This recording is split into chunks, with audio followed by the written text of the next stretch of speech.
Hello, humans. Today I was at my local Canadian Tire and I ended up seeing this guy right here. This is a maximum fixed trade knife. I'm assuming that means tradesman's knife with sheath, as you can see on the back here.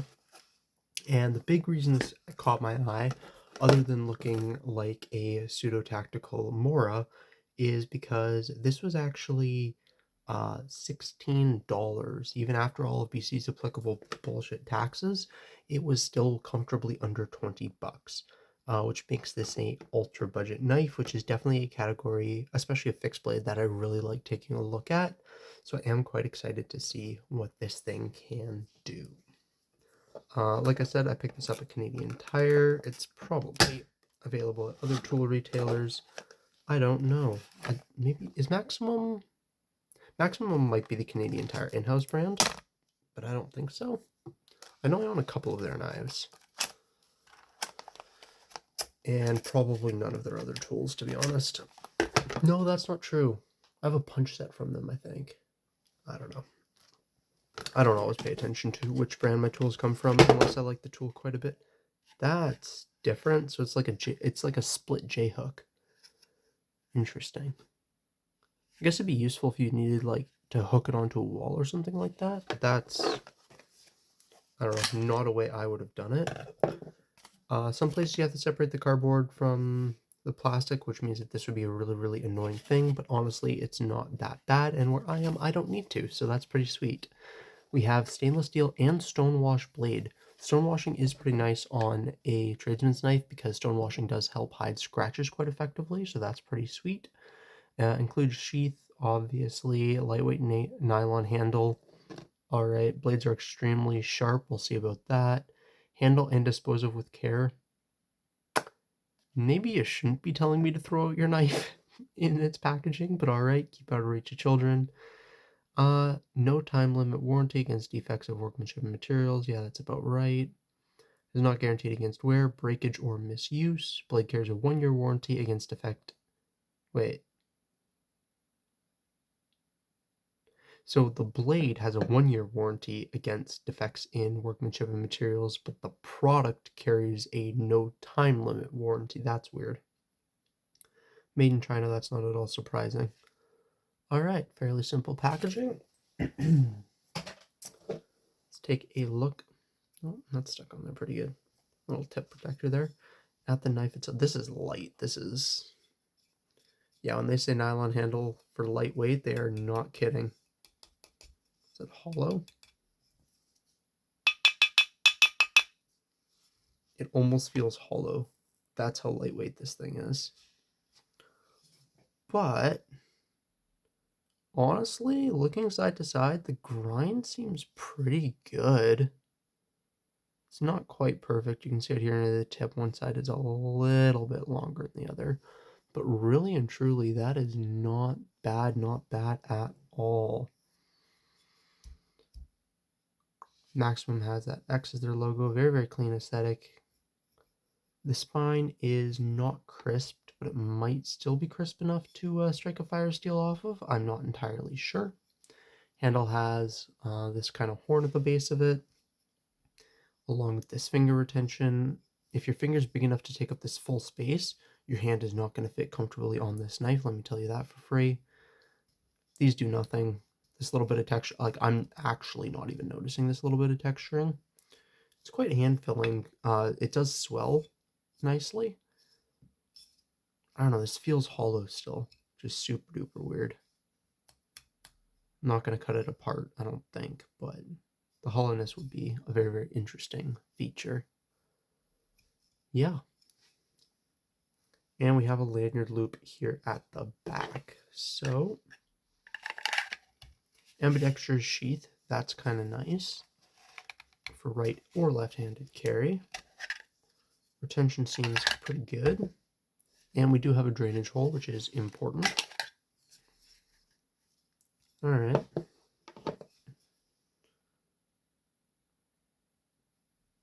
Oh, wow. Okay, that felt impressively sharp. It's not overly refined, but that did still feel impressively sharp nonetheless. Let's take a look. Oh, wow.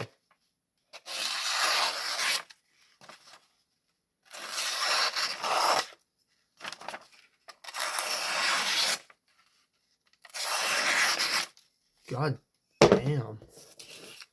That's actually, I am quite impressed with that. That is like more levels of out the box feel to it. If this handle was a little bit nicer, this would be a more competitor. Absolutely. As is, I mean, keep in mind this is like my immediate first impressions, but as is, this does feel a little bit like a step down from Amora. But that was sharp. That impresses me. Let's do a poke test. Yeah, that's no surprise at all.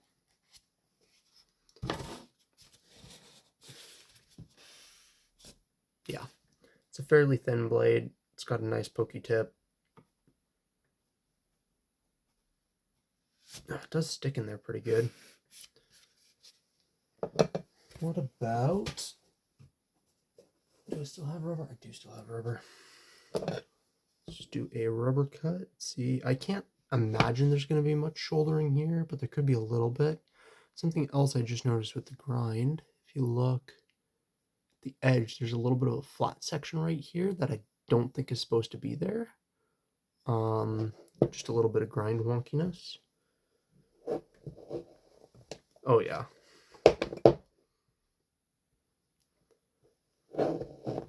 Yeah, no, that's impressive. That is extremely slicey out the box. That is quite impressive. Left a bunch of grime on my blade, but that's fine. Unknown stainless steel, so I have no idea how long it's going to hold an edge for, but out the box at the very least, it does have a very impressive edge. This right here is already developing to be a little bit of a hot spot. Like I have to be pretty conscious of where I'm putting my fingers so that my middle finger is not resting on this bump at all, which is a little bit unfortunate. No real scalloping. It is, you can see it does go in slightly, but it's not really scalloped or anything like that. So it's not an uncomfortable grip, but it is certainly far from a comfortable grip. And yeah, so the handle so far is definitely like a 4 out of 10, like a high 3, a low 4 out of 10, but the blade so far really impresses me. Like this is, especially for the price point, there's probably like 7.5, maybe an 8 out of 10 on the blade. Like that impresses me. I'm going to know more once I have a feel for how the steel reacts and stuff like that, but that is definitely impressive.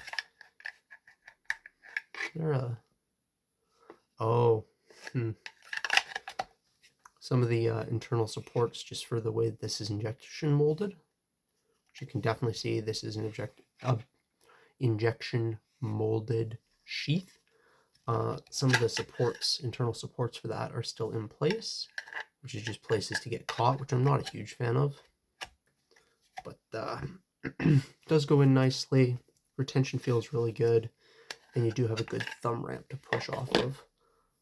This is going to be fun to play with. I mean, aesthetically, very, very simple object. It's a Mora Kniv clone with a slightly different handle.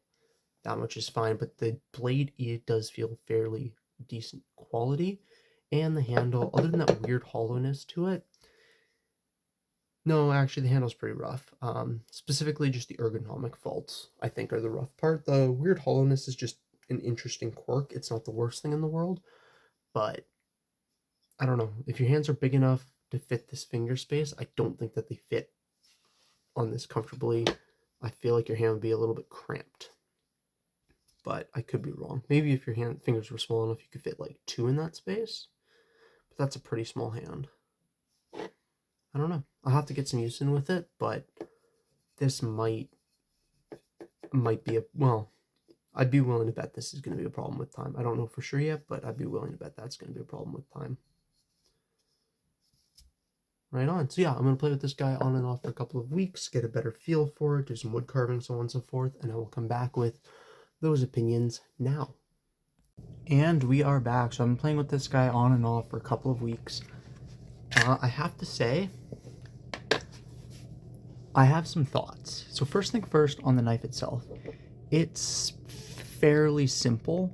There's really not that much to it. Like, what you see is what you get. The handle's fairly comfortable. I didn't really notice any hot spots. The only thing I will say is that because of the way this swells, for some reason, this right here ends up being an oddly thick part. So if you're in it, like kind of on the back of the knife, choke back on it, it just swells a little bit weird to my hand. It's not unpleasant or anything. I thought that was of note and kind of bizarre. The other thing is that this space right here isn't quite big enough for two of my fingers, but is a little bit too much space for one of my fingers. So again, if I'm choked back, it's actually pretty good. But when I want to choke up on the blade, I'm basically either wrapping it like this with my middle finger in that hole, or trying to cram two fingers in there, and it's just kind of uncomfortable. I wish that this was widened a little bit. The spine is crisp enough to throw a spark off of fire steel, not by a lot, but it will do it if you ask, which is pretty good. Edge held up, I mean, for an unnamed stainless steel, the edge held up pretty good. I would say it's probably like a 7 CR, somewhere in that realm. A little bit nicer than 420J. Maybe it is 420J with a good heat treat. It's kind of the balancing act. 420, a little bit of a tangent. 420 I found has a massive variation in how acceptable I consider it to be based off the heat treat. A good heat treat will bring 420J a lot further than other steels in kind of its class. So I do actually think that the steel in this is either well heat treated or it's a nicer steel than the price would normally suggest. I can't quite tell which it is, but that is, in my opinion, something to note. Edge is fine, held up pretty good. It just drops well. I didn't do a full-on sharpening on it because it didn't end up needing it, but it did, you know, it's dropped back into shape quite well with a little bit of diamond compound, so I'm going to assume it's pretty good. Woodworking with it was nice, fine. See, the blade got all gunky. It's just kind of the way it is. It's a very plain object, to be perfect. Like, it works well, don't get me wrong, but this is what you are getting, right? There's no question, there's no, I wonder what this is going to be. It's very simple. Into some size comparisons. Here we have it next to the Civivi Chevalier and the Wii Banter. As you can see, it is quite a bit bigger than either. This is a fixed blade, but still worth doing in my opinion. And then here we have it next to a Buck 110. Very comparably sized to the Buck 110. It has a slightly longer blade, but not by very much. And our Zippo lighter. So as you can see, quite a bit bigger than the Zippo lighter. I'm going to do one more size comparison real quick.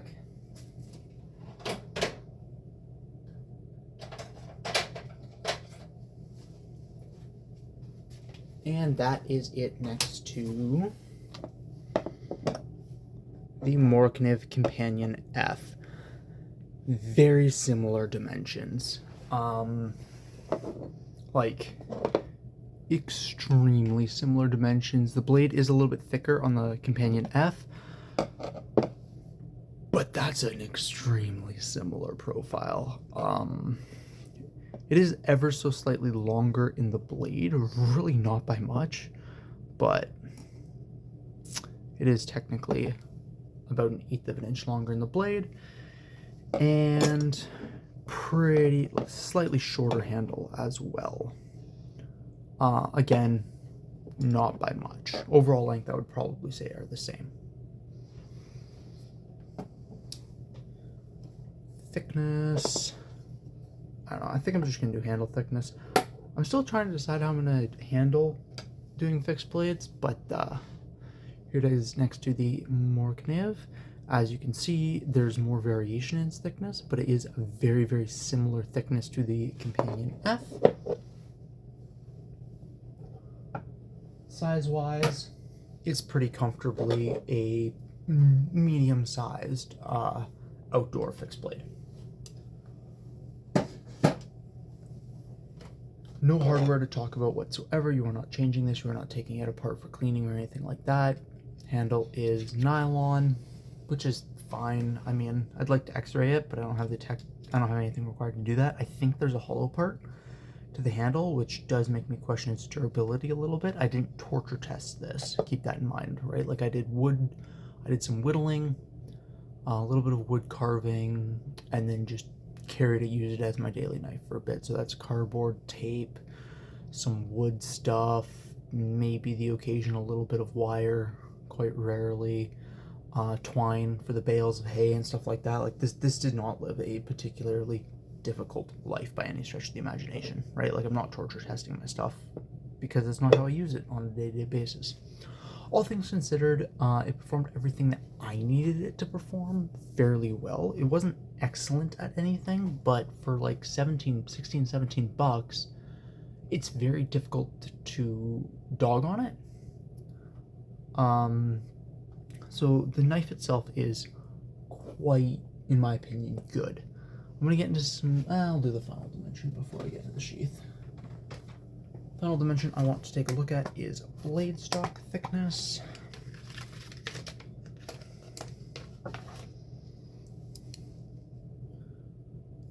Okay. Blade stock thickness 83 thousandths. So this is a very thin blade. What is that in fractions? It's basically 10/64ths, which is 5/32 of an inch, which is nothing. That's actually kind of insane. This is a very thin blade. It has a sandy grind on it, which makes it even slicier. But I would not expect an extreme amount of toughness out of this guy. It works. It's like the highest praise I can give this. Into the sheath very, very quickly. Things I liked about the sheath. Omnidirectional. Slots in that way. Slots in this way. You've got a thumb ramp on both sides. Really good. This clip sucks, which is kind of unfortunate. I was quite excited about it, but the reason why the Morkanev clips work so well is because they're a true J hook, and they're a lot stronger. This is actually quite weak, and I found it surprisingly eager to pop off of my belt throughout the day, and it had too much flex. Like the whole thing, the sheath would get hooked on things and then pull itself off my belt, which is very, very annoying. Kind of unfortunate. The solution to this is you either do a tied loop, which you see on some products, or you get a proper J hook setup. This two-pronged, it's just too flimsy, which is kind of unfortunate, especially because overall I do quite like this package. At 16 bucks especially, it's highly recommendable, good to pick up. Yeah, it's pretty unrefined, which is what you can expect for 16 bucks, but if you just need a beater knife or something that's going to get lost at the bottom of a toolbox for weeks, months, years on end, it'll do it. I mean, it's perfectly serviceable. Yeah, that's kind of what I have to say about this. I do think out of the Maximum knives I have checked out, this is probably the best one, and it's gonna find its way onto my person on occasion. Like, it did work fairly well. It sharpened up fine. I don't have much to dog on it other than the sheath falling off a lot and a little bit of uncomfortableness in the handle, but if your fingers are smaller than mine, you'll probably be able to get two in there. Like my sister and my girlfriend can both fit two comfortably into that section. If your hands are bigger than mine, you'll only fit one in that section and only want to fit one in that section anyways. So kind of that balancing act there. Yeah, if you see one, it's a pretty good deal. I wouldn't necessarily say you need it, but it is a pretty good deal. Stay safe and have fun out there. Peace.